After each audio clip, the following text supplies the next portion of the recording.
वहां पर एडीएम स्तर के हमारे अधिकारी बैठेंगे और धरातल से, नीचे से, गांवों से, हमारे तटबंधों से, बाढ़ग्रस्त इलाके में और बाढ़ से जो लोग प्रभावित हैं वहां से कोई सूचना अगर आ रही है तो उसको जिले स्तर के हमारे अधिकारी गंभीरतापूर्वक उस पर विचार करेंगे और स्वयं भी जो पीड़ित हैं, अगर किसी ने सूचना दिया है तो उससे संपर्क भी स्थापित करेंगे। बलिया में बैरिया तहसील जो बकुलहा संसार टोला का जो तटबंध है उसमें थोड़ा सा रिसाव आया है, लेकिन हमारे पेट्रोलिंग दस्ता ने उसकी समय से सूचना दी। हमारे जिलाधिकारी, हमारे वहाँ के पुलिस अधीक्षक मौके पर पहुँचे और पूरी टीम मिलकर उस रिसाव को बंद करने का काम किया है।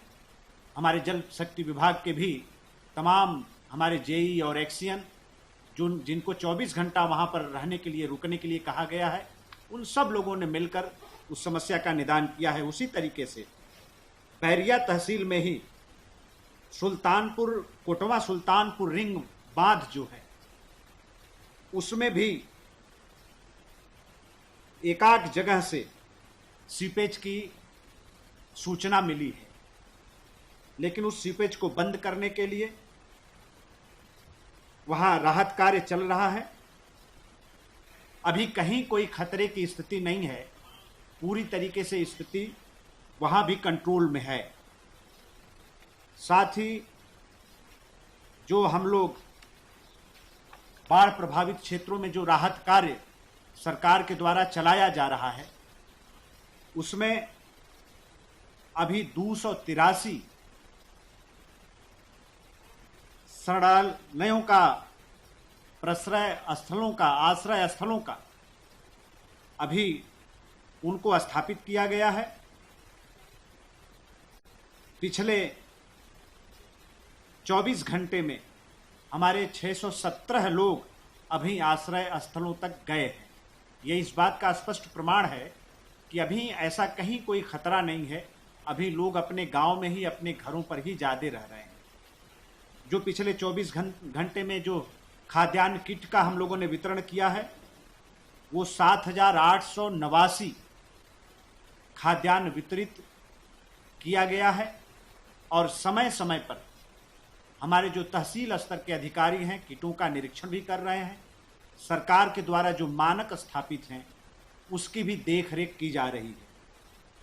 पिछले 24 घंटे में जो तिरपाल का वितरण हुआ है वो तकरीबन 23,496 मीटर तिरपाल सरकार के द्वारा जनता के बीच में वितरित किया गया है। इसी तरीके से अभी तक हम 780 नावों का संचालन बाढ़ग्रस्त इलाके में हम कर रहे हैं। एक बात को पूरी तरीके से लागू किया गया है जब से श्रद्धेय मुख्यमंत्री जी ने स्पष्ट तौर पर निर्देश जारी किया कि छोटी नाव न लगाई जाए और नाव लगे तो ये देख लिया जाए कि किसी भी सूरत में वो कहीं से क्षतिग्रस्त न हो और क्षमता से ज़्यादा नाव पर किसी भी सूरत में लोग न बैठे, ना ही सामान रखी जाए ताकि कोई घटना दुर्घटना न हो। तो अभी तक 780 नावों का संचालन हो रहा है और 715 बाढ़ चौकियां भी स्थापित की गई हैं जहां से जनता की बात सुनी जा रही है और उनको राहत प्रदान किया जा रहा है। पिछले 24 घंटे में पशुओं के लिए आश्रय स्थल जो हम लोगों ने बनाए हैं, पशुओं के लिए जो शिविर स्थापित किए हैं, 3 नए शिविर और स्थापित हुए हैं और पूरे 178 पशु शिविर पूरे प्रदेश में जो बाढ़ग्रस्त इलाका है वहां पर पशु शिविर को हम लोगों ने स्थापित किया है। पिछले 24 घंटे में तकरीबन 1786 पशुओं का टीकाकरण हुआ है।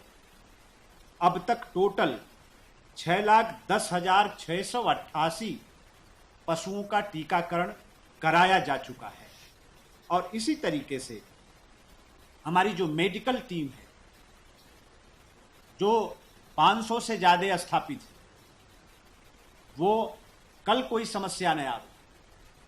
जैसे जल शक्ति विभाग को पहले से ही अलर्ट मोड पर हम लोगों ने रखा है।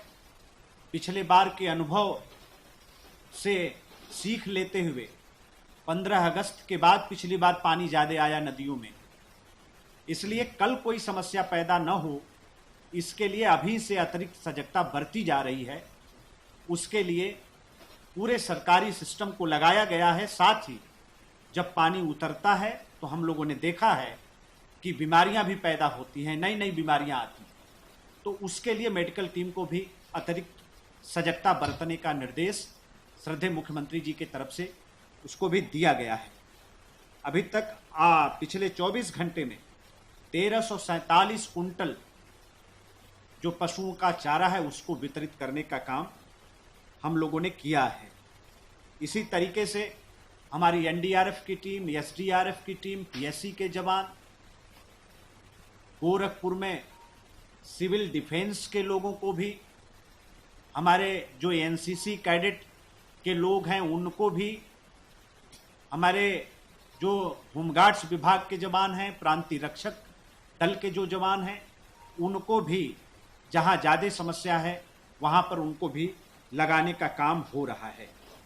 बाकी जो खाद्यान्न किट जा रही है उसमें जो मानक के अनुरूप सामग्रियां जा रही हैं उसकी चर्चा कई बार आप सब लोगों से की जा रही है और बहुत ही संतोष के साथ आज हम लोग ये कहने की स्थिति में हैं, बार बार इस बात को हम लोग कह रहे हैं कि ये बाढ़ हर साल आती है और आती है बाढ़ तो समस्या भी पैदा करती है। श्रद्धेय मुख्यमंत्री जी के सक्रियता का परिणाम है कि आज हम ये कह सकते हैं कि उत्तर प्रदेश बाढ़ की समस्या के समाधान के लिए अस्थायी तौर पर जो उसका समाधान हो सकता है उसके तरफ कदम बढ़ाने में हम लोगों को सफलता मिली है। वो प्रमाणित इस बात से होता है कि बाढ़ प्रभावित क्षेत्रों से जो पलायन होता था उसमें 90% की गिरावट आज की तारीख में दर्ज की गई है। 90% की गिरावट आई है। तो बाढ़ की समस्या के समाधान के लिए जो पिछले हम लोग देख रहे हैं, जनवरी से ही श्रद्धेय मुख्यमंत्री जी जो सक्रिय रहे हैं, हर समय जो उन्होंने चिंता की है और बाढ़ को लेकर जगह जगह उनके जो दौरे हुए हैं, जो समीक्षा हुई है उनके स्तर पर, उसका असर आज देखने को मिल रहा है। कहीं कोई ऐसी परेशानी नहीं है। पूरी तरीके से परिस्थिति को हम लोगों ने नियंत्रण करके रखा है। कहीं फिलहाल 24 घंटे में न कहीं जनहानि की कोई सूचना मिली है, ना ही कहीं कोई ऐसी बड़ी घटना की सूचना मिली है। आज यही चर्चा हमें आप लोगों से करना था। आप लोगों का बहुत बहुत धन्यवाद।